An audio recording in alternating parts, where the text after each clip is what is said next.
Hello students, myself Dr. Sunil Kumar Goyal, Assistant Professor ABST SPC government college Ajmer.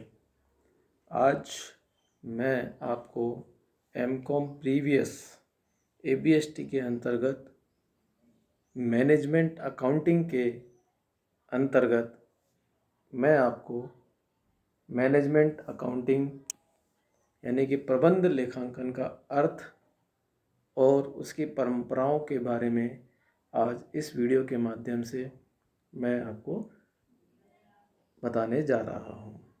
सबसे पहले हम प्रबंध लेखांकन का अर्थ देखेंगे कि प्रबंध लेखांकन का अर्थ क्या है। प्रबंध लेखांकन, जैसा कि इसमें हम देख रहे हैं, दो शब्द आते हैं, प्रबंध और लेखांकन।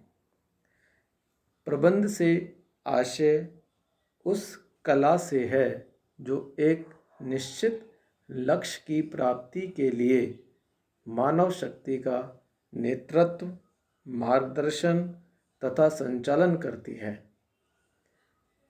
अब हम लेखांकन का आशय देखते हैं कि लेखांकन का आशय उन लेन देनों एवं घटनाओं को जो पूर्ण या आंशिक रूप से वित्तीय प्रकृति के हों को मुद्रा के रूप में महत्वपूर्ण ढंग से अभिलेखन, वर्गीकरण एवं सारांशित करने तथा उनसे उत्पन्न परिणामों के विवेचन करने की कला है। इस प्रकार प्रबंध लेखांकन का आशय वित्तीय लेखों के अंतर्गत तैयार किए गए लेखों का विश्लेषण एवं व्याख्या करके प्रबंध के समक्ष उचित तरीके से प्रस्तुत करने से है, ताकि इस प्रकार के प्रस्तुतिकरण से प्रबंध को व्यवसाय का कुशलतापूर्वक संचालन करने में सहायता मिल सके।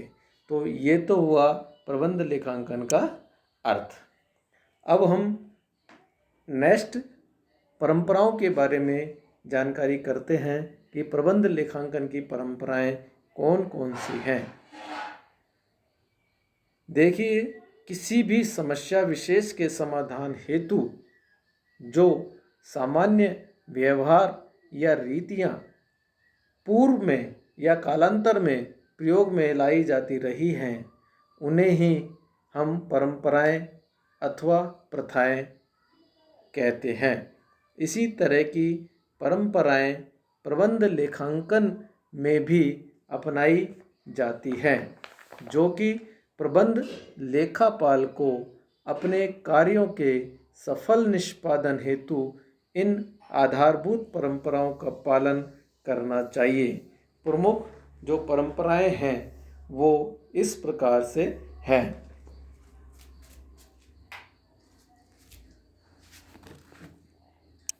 सबसे पहली जो प्रबंध लेखांकन की परिकल्पना है वो है अभिकल्पना एवं संचयन। लेखांकन सूचनाएं, अभिलेख, प्रतिवेदन, विवरण आदि की अभिकल्पना व्यवसाय अथवा समस्या विशेष की आवश्यकताओं के अनुरूप होनी चाहिए। यह इस अभिकल्पना एवं संचयन परिकल्पना के अंतर्गत आती है। जब कोई विशेष समस्या का समाधान करना हो तो पद्धति संबंधित समंक उपलब्ध कराने योग्य होनी चाहिए। इसके लिए यदि आवश्यक हो तो दोहरा प्रविष्टि सिद्धांतों का भी प्रयोग किया जा सकता है। नेक्स्ट जो परिकल्पना आती है वह है अपवाद का सिद्धांत। इस परिकल्पना के अंतर्गत प्रबंध द्वारा सूचनाओं के प्रस्तुतिकरण में अपवाद के सिद्धांत का पालन किया जावे। दूसरे शब्दों में हम इस तरह से कह सकते हैं कि प्रबंध को प्रस्तुत की जाने वाली सूचनाओं को न्यूनतम रखा जाए, किंतु साथ ही यह सभी महत्वपूर्ण तथ्य प्रकट किए जाएं। इस तरह से ये अपवाद का सिद्धांत ये कहता है कि जो प्रबंध को जो सूचनाएं हम प्रस्तुत कर रहे हैं वो न्यूनतम भी होनी चाहिए, साथ में महत्वपूर्ण तथ्यों को प्रकट करने वाली भी होनी चाहिए। यह इस परिकल्पना का सिद्धांत है। थर्ड आता है स्रोतों पर नियंत्रण लेखांकन। लागतों को उनके उदय होने के बिंदुओं पर ही नियंत्रित किया जाए, यह इस परिकल्पना का सिद्धांत है। अर्थात जब किसी वस्तु या सेवा के उत्पादन पर कोई व्यय किया जाता है, उसी समय उस पर नियंत्रण कर लिया जाए तो यह स्रोतों पर नियंत्रण कहलाता है। नेक्स्ट जो परिकल्पना है वह है पुनर्मूल्यांकन लेखांकन। इसका मतलब यह है कि मौद्रिक इकाई स्थिर नहीं होती है। इसमें परिवर्तन की दशा में मुद्रा मूल्यों का समायोजन करके ही लाभों की गणना की जानी चाहिए, यानी कि अर्थात उसका पुनर्मूल्यांकन किया जाना चाहिए। अर्थात पूंजी को वास्तविक अर्थों में अक्षुण्य रखकर ही लाभ अर्जित माने जाने चाहिए। इसके लिए पुनर्मूल्यांकन लेखांकन परिकल्पना लागू मानी जानी चाहिए। नेक्स्ट जो परिकल्पना है वह है पूंजी पर प्रत्याय दर का उपयोग।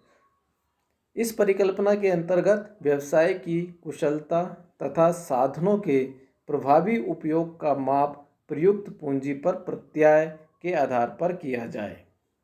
इसके लिए प्रयुक्त पूंजी की गणना वर्तमान प्रतिस्थापन मूल्यों पर की जानी चाहिए। नेक्स्ट है उपयोग परिकल्पना। प्रबंध लेखांकन की किसी भी पद्धति या प्रारूप को तब तक ही अपनाया जाए जब तक कि उससे व्यवसाय के उद्देश्यों की पूर्ति होती रहे। इसका मतलब यह है कि प्रबंध लेखांकन की कोई भी पद्धति या प्रारूप स्थिर नहीं है। यदि उसमें व्यवसाय की आवश्यकताओं की पूर्ति नहीं होती है तो उससे चिपका रहना आवश्यक भी नहीं होना चाहिए, अर्थात उसको छोड़ देना चाहिए। कहने का मतलब ये है कि कोई भी प्रारूप या पद्धति तब तक ही उपयोग किया जाए जब तक कि उससे उसके उद्देश्यों की पूर्ति होती है। यह इस परिकल्पना का उद्देश्य है। नेक्स्ट जो परिकल्पना है उपरिव्ययों का अनुभाजन। उपरिव्ययों का अनुभाजन लागत केंद्रों पर किया जाए तथा उत्पादों पर प्राप्त लाभ के आधार पर वसूली की जाए। इसके लिए ऐसी विधि या पद्धति का चुनाव किया जाए ताकि उपरिव्ययों की निष्पक्षतापूर्वक वसूली के इच्छित परिणाम प्राप्त हो सके। नेक्स्ट जो परिकल्पना है वो है नियंत्रणीय एवं अनियंत्रणीय लागतें। इस परिकल्पना के अंतर्गत उत्तरदायित्वों का निर्धारण करते समय अनियंत्रणीय लागतें और नियंत्रणीय लागतों का अंतर स्पष्ट किया जाए। ऐसा करने से ही किसी विभाग अथवा लागत केंद्र की कुशलता अथवा अकुशलता का माप संभव है, क्योंकि नियंत्रणीय लागतों में कमी करना संभव नहीं है। इसके लिए उत्तरदायित्व लेखांकन पद्धति का उपयोग किया जा सकता है। नेक्स्ट है दूरदर्शिता। प्रबंध लेखांकन की समस्याओं का पूर्वानुमान करके उन्हें रोकने का प्रयास करना चाहिए। इसके लिए भविष्य की ओर देखने की आदत होनी चाहिए तथा वास्तविक लागतों का उपयोग केवल प्राप्त उपलब्धियों के माप के लिए ही किया जाना चाहिए। नेक्स्ट और लास्ट जो परिकल्पना है व्यक्तिगत संपर्क। व्यक्तिगत संपर्क नियोजन, समन्वय, अभिप्रेरणा तथा संवहन में सुधार लाता है, जिससे लागत नियंत्रण का उद्देश्य पूरा होता है।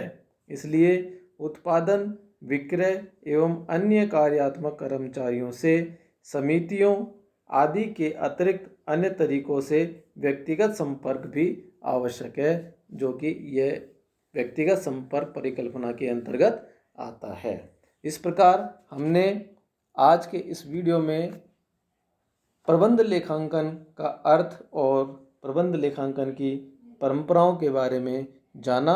आज के इस वीडियो में इतना ही। नेक्स्ट अगले वीडियो में हम आगे पढ़ेंगे। धन्यवाद।